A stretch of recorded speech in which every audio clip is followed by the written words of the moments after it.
17, a Tulsa man witnessing a dog electrocuted while walking along a Tulsa street. He says it happened last month as ice from the winter storm melted near a light pole along Denver Avenue. And 2 News Oklahoma reporter Jeanette Quesada explains how it happened and his warning to pet owners. Alex Holder is a pet owner himself. He wanted to share this story to keep you and your pets safe.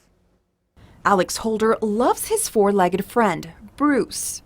Good boy. He's one of many pet owners who lives along Denver Avenue in downtown Tulsa. Across the street from his complex is a dog park. All day long there's people walking dogs up and down this street.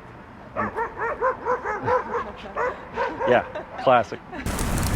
Last Friday, after the winter storm, he says he heard a dog yelp loudly across the street from his apartment.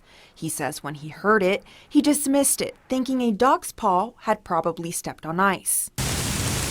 But later that afternoon, he and his wife were startled when they heard a second dog yelp in the same spot. I looked out the window and noticed that there was a dog lying on the ground on the sidewalk over here.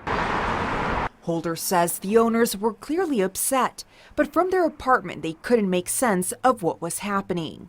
He says a friend told him she was leaving the apartment complex when she noticed the dog not moving, so she jogged across the street and asked what happened. They told her the dog was urinating on the pole when it started yelping and shaking and then fell over. Over time, we realized that the light post was actually smoking from the top.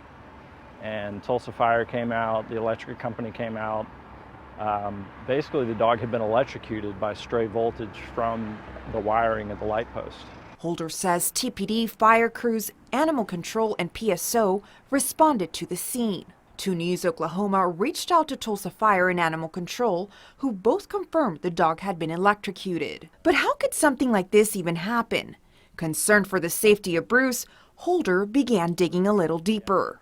It's something that can happen with snow melting and salt getting into the electrical system. Holder says he witnessed 2 other dogs shocked in that same spot on the same day. We're talking about dogs, but if somebody were to walk barefoot or maybe some sandals, they could get electrocuted as well. It's not uncommon in this area for people to walk around barefoot.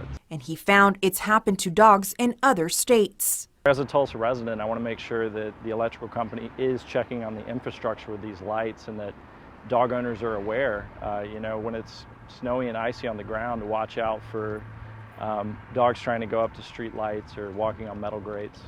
PSO confirmed as soon as they heard about a problem there, crews repaired a connector that had burnt out in the light pole. They say the light is safe and incidents like this are rare, but as a precaution, they are doing mechanical checks on the poles in the area. In studio, Jeanette Quesada, 2 News Oklahoma.